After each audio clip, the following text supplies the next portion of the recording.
It's time now for the news. First, I want to go to Helen Rittersporn, Helen Studio. All I want to say is you haven't been on Twitter for a few days. What gives? I mean, ultimately, that's all I've got to ask you because clearly there's a couple, 3 days hiatus, and you need to fill us in on that. This just in for my cousin Bernie Chung. No, never take that extra piece of toast and that extra little bit of bacon. You can just leave that on the plate. It's totally okay. You can just leave that behind. Raul Colon reports in that Presidents of the United States of America song Lump would make an excellent song for break today, and happened to be listening to it just a few minutes before the show. In our weekly Bob Berg news, which is a little superfluous this week because we have Bob Berg here, I was going to say swing by Berg.com so that you can go read the newest awesome blog post, Consider the Source. You've really got to look at it. There's a lot of dialogue going on in the comments, and there's a lot of thoughts going on, and it's really one of the more meaty commented posts that Bob's had of late.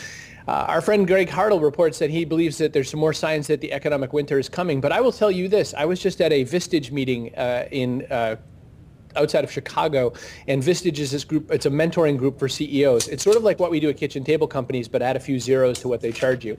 And what they were saying is they have a economist on duty. And the minute I heard this guy was going to report right before me, I thought, I'll just go back to my room and sleep for an hour because there's no way I'm going to know what he's talking about.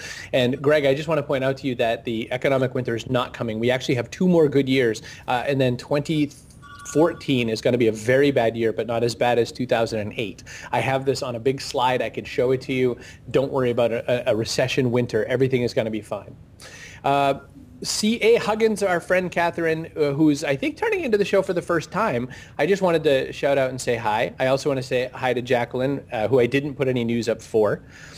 And I just wanted to pull just a couple more because Becky McRae is in the audience, and she thinks that time travel marketing is back. She agrees with me, or at least parrots my commentary.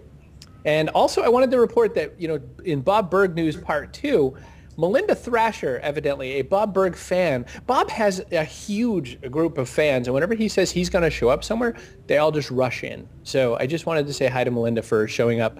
And also, one last piece of information, which was just that Courtney Engel says hi via Google+, which is where you all should also be hanging out, you Twitter people. That's the news for today, and I've wrapped it up. Joe. I will pick up on your rush point as a segue to...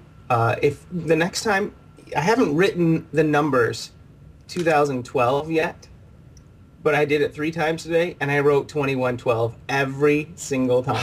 I'm like, I had to look at the number. It's even in Bob's notes because we were talking about 2012. I went, wait, it's not going to be 20 anyway.